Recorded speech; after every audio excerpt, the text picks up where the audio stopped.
Gentlemen, listen carefully. I need to confess something.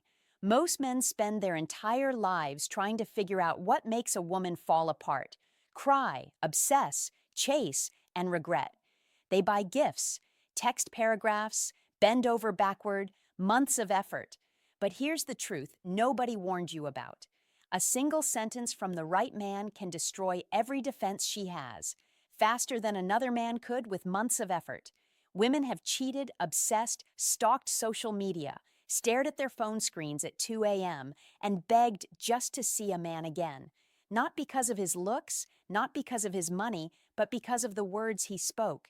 A single phrase, one quiet moment, and suddenly she's restless, wet, wide-eyed at night, replaying it in her head when she's with someone else. Most men talk too much, too eager, too needy, too obvious. That's why we don't crave you. But the man who knows these phrases, he doesn't just talk. He rewires our mind. He makes us feel exposed, desired, ashamed, and helpless all at once. And here's the part you need to hear. One phrase flips every power game we use on men. Another makes us compete with other women without realizing it. And the one you fear saying the most makes us respect you forever. The final one, it's not even about us. And that's exactly why it drives us insane. I'm a woman. I felt it. My friends whisper about it. Your girl has probably felt it too. And if you stay with me until the end, you'll know every single one, but especially the one men are terrified to say. And once you speak it into existence, no woman can resist you. Let's begin. Phrase 1, the pause power. I need to be honest with you. Every woman has fallen for a man who barely spoke. Quiet, composed, focused. But when he finally opened his mouth, his words landed like thunder. I've been there. Sitting across from a man who said almost nothing. No endless flirting, no weak compliments, no performing, just stillness. And then he dropped one sentence. Calm, steady, and it rewired my entire body. Here's the truth. Women drown in noise, compliments, cringe jokes, paragraph texts, cheap attention, endless chatter. We expect it. We tune it out. But the man who pauses, who lets silence breathe, who makes us wait for his words, that man becomes rare. And when he finally speaks, it hits harder. His words cut deeper, they travel further, they echo at night. Why? Because scarcity creates value. If you throw words around, we stop listening. But if you ration them, drop them only when you mean them. We crave them like oxygen. Your silence builds tension. Your pause makes us lean in. Your timing makes our stomach flip. And when you finally speak, we believe you. The phrase, I don't chase what isn't mine. Do you know how brutal that is for a woman to hear? It stabs the ego. It shakes the frame. It forces self-reflection. Suddenly, we're not relaxed anymore. We're insecure. We're craving. We start thinking, wait, am I his? Why doesn't he chase? How do I get his attention? Remember this, the man who can walk away is the man she desperately wants to follow. But if you think this was powerful, phrase number 2 doesn't just create tension. It flips every power game we use against you. Phrase 2, the frame flip. I need to confess something ugly about women. We test men, we push buttons, we stir drama, we withdraw, we provoke, we go cold, we create confusion, all to see if you'll break, and almost every man does. He explains, he defends, he apologizes, he tries harder, and the moment he does, his frame gone, his power gone, our attraction dead. But the man who flips it, who refuses to dance, who doesn't get emotional, that man makes us weak. I've tested men before, pulled away, went distant, through little manipulations. It's like poking a cage to see if the lion roars. But one man looked me directly in the eyes, calm, unbothered, and said, that doesn't work on me. Do you know what that did to me? My stomach dropped. My heart raced. My ego cracked. Suddenly I wasn't testing him. I was being tested. I felt exposed. My tricks were useless. My weapons were dull. And the worst part, I wanted him more because he was untouchable. Psychologically, this is ruthless. The moment your emotions become unmovable, you separate yourself from 99% of men. You stop being her toy. You become her challenge. Challenges trigger obsession. And once a woman feels challenged, she chases. The phrase that doesn't work on me. No arguing, no emotion, no explanation, just a line in stone. Power shifts, control flips, attraction spikes. And if you think this makes us spiral, phrase number 3 doesn't just stop the games, it makes us panic. Phrase 3, the pull-away line. I'll admit something most women would rather die than confess. Nothing makes a woman panic more than when a man we expect to chase us suddenly doesn't.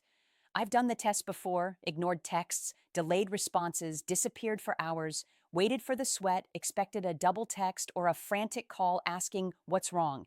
And usually that's exactly what we get because most men panic when faced with distance. Their mind spirals. Did she lose interest? Is she mad? What did I do wrong? But once a man did something I wasn't ready for. When I pulled back, he leaned back too. No chasing, no pressure, no fear, just calm, grounded confidence. He looked at me steady and said, I think you need space. I'll let you take it. Do you know what that did? My stomach knotted, my mind spiked, my control crumbled, because suddenly, the power I thought I had gone, he wasn't. Chasing. He wasn't begging. He wasn't trying to convince me. He was letting me go. And that terrified me, because deep down, women know a brutal truth. The man who is willing to lose us is the man we can't afford to lose. Psychology doesn't lie. Detachment equals value. When you show you're not afraid to walk away, she sees something rare. You're the prize. You're not locked in. You're not starving for affection. Women sense that energy like heat. And suddenly, we start chasing. We analyze. We obsess. We spiral. We check your social media. We stalk your Instagram stories. We wonder who took our place. And we hate that we care. The phrase, I think you need space. I'll let you take it. It sounds gentle, but underneath it screams, you're not in control. You're not the prize. You're not irreplaceable. It flips the entire dynamic. And when women feel that shift, we scramble to fix it. But if you think that one hurts, phrase number 4 doesn't just shift. The dynamic, it attacks the ego, the heart, and the subconscious all at once. Phrase 4, the desire without dependence. I need to confess something embarrassing, something millions of women in the US whisper about in private. We don't want men who don't want us, but we also don't obsess over men who need us. The truth is brutal. The man who can show desire without dependence is the man that haunts us. I remember sitting across from a man I found attractive, expecting the usual routine, flattery, validation, soft compliments, performative interest. But instead, he leaned back, quiet confidence dripping from his posture, and said, I want you, but I don't need you. My body reacted before my brain could catch up, pulse up, breath shallow, skin flushed. Why? Because in that moment I realized something terrifying. He wanted me, but he could walk away. Men who need us are predictable, disposable, forgettable. But men who want us without needing us, they become an obsession. Our ego kicks in. Our pride burns. We start thinking, why doesn't he need me? Am I not enough? What does he have going on without me? And suddenly we chase because desire without dependence signals something. Strength, abundance, options. It tells us you're not starving for feminine attention. And do you know what US women find most attractive today? A man who is unavailable to manipulation. The phrase, I want you, but I don't need you. That single line is psychological warfare. It signals, you have standards, you have abundance, you have self-worth, you can walk away. It creates paradoxical tension. We want to be chosen, but we want to earn that choice. Women lose sleep over men like that because if you don't need us, we'll work twice as hard to make sure you want us. But if you think this is dangerous, phrase number 5 doesn't just trigger desire, it triggers competition, something primal, ancient, and unstoppable. Phrase 5, the scarcity trigger. I'll admit something cruel that women will deny in public, especially in Western culture.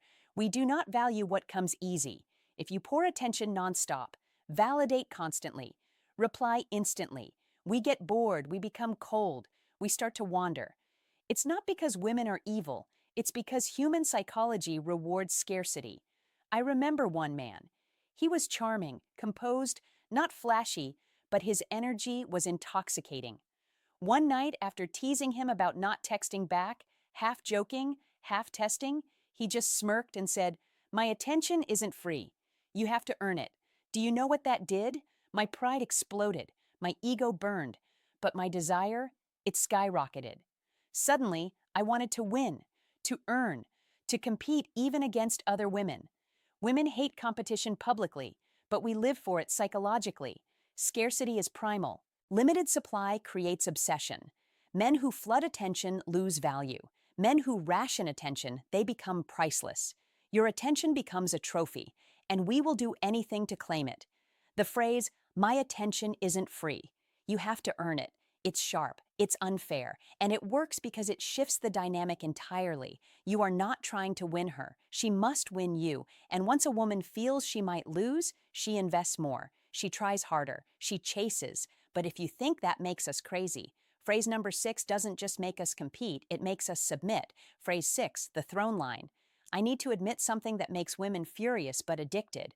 We want to believe we're the prize, that you're chasing us, that we're the ones being chosen. It feeds our ego. It validates our desirability. It reinforces our control. But the men who flip it, the men who make us feel like we're the ones competing, those are the men we lose our minds over. I remember once telling a man I had options. It was a manipulation, a test disguised as a joke. I expected him to argue, reassure, panic, prove his worth. Most men do. But instead, he leaned back, arms relaxed, eyes unshaken, and said, "I don't compete for women. Women compete for me." Do you know what that did to me? My entire frame collapsed. My bluff shattered. The power I thought I had gone. Suddenly, I wasn't the judge. I was the contestant. And that drove me insane because every woman secretly wants to be the one who won the man every other woman wanted. Most men, when they hear a woman brag about options, fold instantly. They argue, they beg, they negotiate, they oversell themselves. But the man who refuses to compete, he forces a psychological hierarchy. I am not fighting for you, you're fighting for me. And that hierarchy is fatal to our pride. Women start spiraling. Why isn't he threatened? Did he replace me already? Who else wants him? Do other women see value in him? And then something foreign happens in our nervous system. We chase, we step up, we prove ourselves because now your attention feels like a trophy. The phrase, "I don't compete for women, women compete for me," is arrogant, ruthless, petty, beautiful, and it works because it flips the unconscious frame. You are the throne. But if you think that was savage, phrase number 7 doesn't just flip power, it forces respect instantly. Phrase 7, the boundary sentence. I need to confess something women hate admitting, especially American women raised on empowerment culture. We push boundaries on purpose. We cancel plans last minute. We poke insecurities. We throw small disrespect. We test patience not because we enjoy it, but because we want to see where the line is. Most men have no line. They tolerate everything. They excuse the behavior. They apologize for our disrespect. And the moment they do, respect evaporates, attraction dies, curiosity ends, because if you can't stand up to us, how can you stand up to the world? But the man with unshakable boundaries, the man who shows disrespect ends the game. That man terrifies us and makes us obsessed. I remember testing a man cold, dismissive, careless, intentionally short responses. I expected him to chase harder, to earn softness from me. Instead, he looked at me, expression neutral, and said, "Disrespect me once. I'm gone." My entire body froze because I knew he meant it. No argument, no explanation, no emotional begging, just gone. And here's a brutal truth. Women respect consequences more than explanations. Let me repeat that. Women respect consequences more than explanations. The psychology is savage. When you show a woman you are willing to walk away instantly, you become unforgettable. Because deep down, every woman craves a man whose self-respect is stronger than his desire for her. When a man's fear of losing a woman is greater than his fear of losing himself, she loses interest. But when a man's fear of losing himself is greater than losing her, she falls. The phrase "disrespect me once I'm gone" draws a line in stone. It separates the men we play with from the men we fear losing. Fear is the root of obsession, but if you think that was the peak, phrase number 8 is the one men are terrified to say because it doesn't just scare women, it breaks their illusion of control forever. Phrase 8, the fear line. Let me tell you a truth most women will never admit publicly. The man who terrifies us the most isn't the one who yells, isn't the one who cheats, isn't even the one who goes cold. It's the man who can look us in the eye and calmly say, I'd rather be alone than with the wrong woman. I'll never forget the first time I heard it. I was testing him, pulling back, acting cold, waiting for him to prove himself. Instead of chasing, instead of explaining, instead of folding, he smiled faintly and said, I'd rather be alone than with the wrong woman. The psychology is vicious. Most men are terrified of loneliness. They tolerate anything just to keep us. But when a man makes it clear he'd rather walk alone, our entire game collapses. We stop trying to control you because you don't need us. We start chasing approval because we want to be the exception. This phrase communicates standards, self-worth, independence, emotional strength. And here's the secret fear women carry. We want a man who can stand alone because if he can stand alone, he can choose us authentically. The phrase, I'd rather be alone than with the wrong woman, is quiet, calm, and lethal. It makes us realize something terrifying. You don't need us. You don't even need women. You need yourself. And once a woman sees that level of independence, she will do anything to be the one you choose. But if you think that cut deep, phrase number 9 doesn't attack the ego, it attacks the mind. Phrase 9, the emotional mirror. I need to confess something cruel and very real.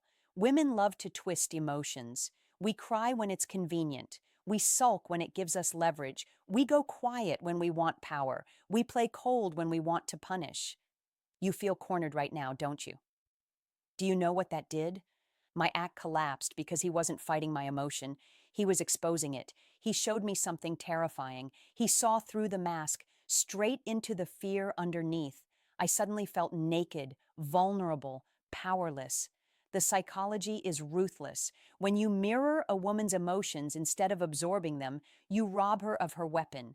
Most tantrums, silent treatments, and guilt trips are performances. A mirror turns a performance into self-reflection. When a woman feels seen like that, she can't forget you. She replays the moment in silence at night. She hates that you saw the truth. She fears your perception because your clarity becomes her mirror. And the phrase you feel cornered right now, don't you? Doesn't argue, doesn't defend, doesn't beg. It reflects. It makes her question herself instead of you. That's why it's lethal. It shifts the emotional burden back onto her shoulders. It turns her weapon inward. But if you think that's Dan Beerus, phrase the Merber 10 doesn't just expose emotions, it punishes arrogance, quietly. Phrase 10, the return test killer. Let me confess one of the dirtiest female games. When we pull away, go cold, get distant, ghost you. We almost always come back. But here's what you don't know. When we return, we expect to walk back in like royalty. We expect you to welcome us instantly. We expect sympathy. We expect validation. We expect your relief. And most men fail this test instantly. They open the door wide. They reward disrespect. They hand over control. But the man who doesn't break, the man who doesn't roll out the red carpet, the man who calmly looks us in the eyes and says, you don't get to come back the same way you left. Do you know how devastating that is?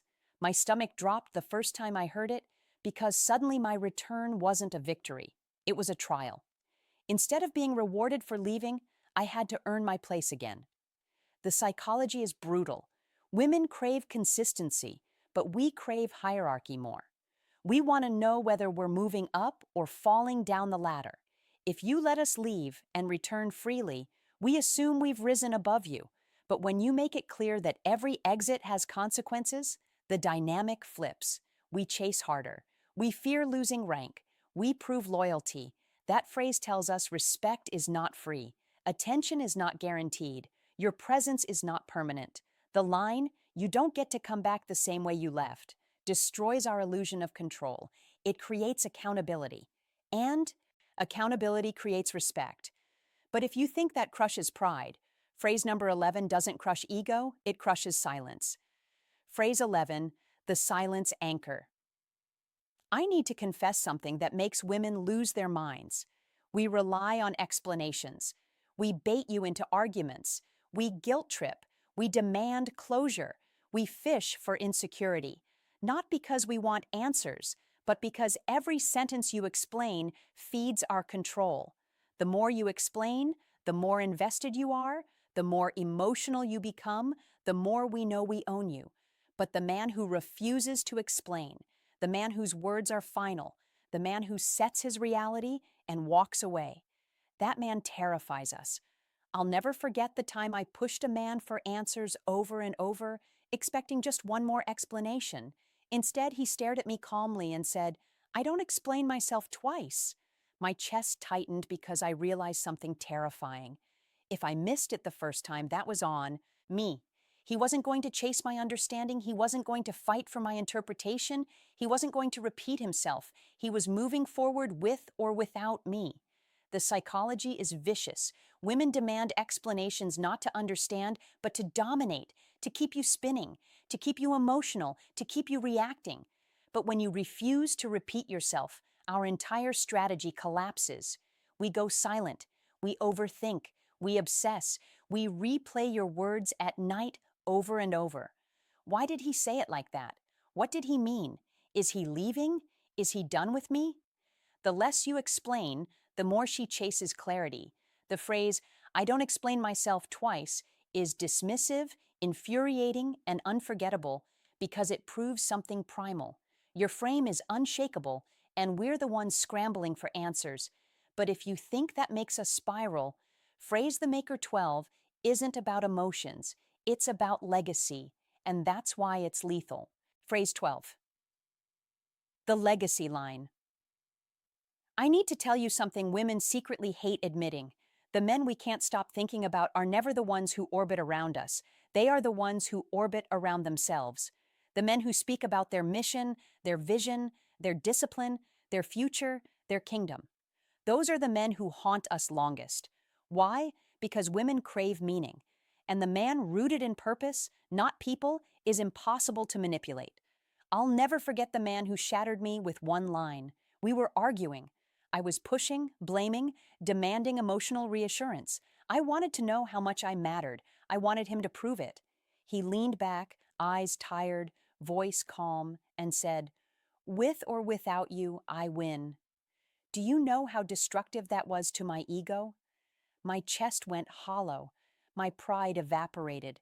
In one moment, I realized he wasn't orbiting me. He was orbiting his destiny. And if I stayed, fine. If I left, he would still rise. The psychology here is vicious. Women want to feel important, but we obsess over the men who don't need us to be. A man who puts his mission first triggers something primal. If I want access to his world, I have to qualify. When you speak like that, your life becomes bigger than romance. You're not her story. She is a chapter in yours. The phrase, "with or without you, I win," tells us you're self-sufficient. You refuse to collapse. You're becoming something great. Women cling to legacy. We attach to momentum. We obsess over men who are going somewhere. Because deep down, we want to be taken along for the ride. But if you think that terrifies us, phrase 13 isn't just about ego or loss. It's about regret. Phrase 13, the forever replay line. I need to confess something women rarely say aloud. The men we regret the most are never the ones who chased. They're never the ones who begged. They're never the ones who folded.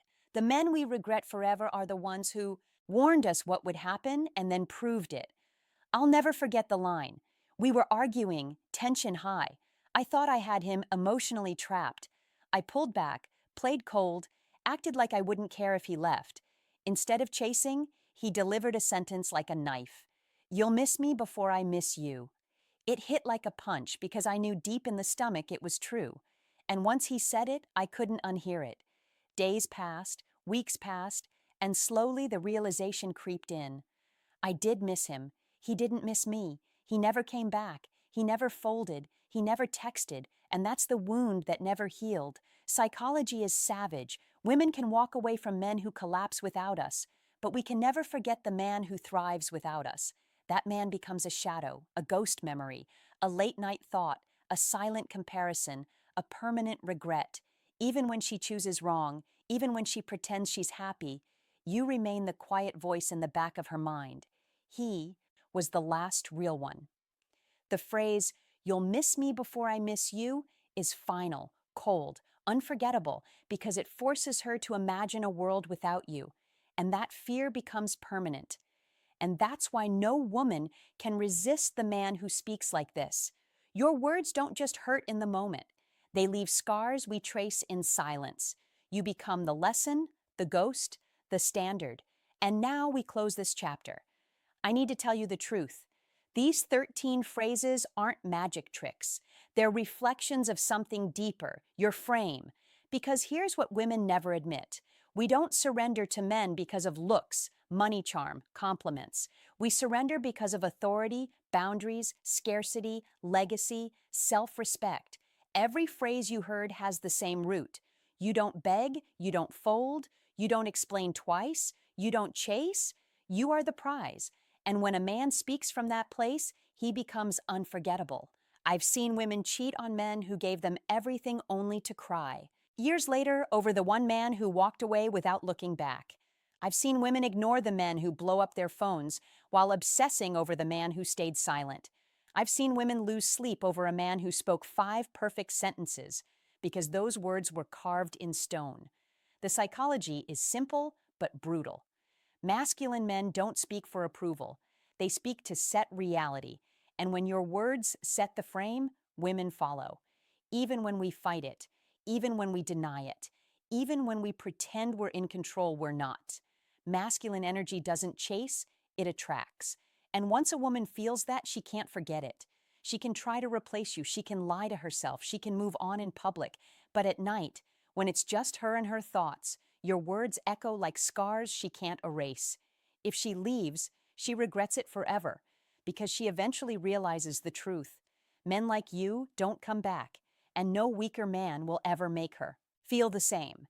You just heard the words women never wanted me to reveal. Now you know how to flip the script and make her chase you. But this is only the beginning. Every day I'm exposing another secret, another weapon, another piece of the female playbook men were never supposed to see. If you don't want to keep guessing, hit that like button, leave a comment, and subscribe right now. Because here's the truth. If you miss even one of these confessions, another man will hear it first. And the woman you're thinking about, she'll start obsessing over him while you're still wondering what went wrong. Don't let that happen. Stay here, learn the secrets, and never forget. Women can resist a lot of things, but a man with an unshakable frame, we never ever recover from.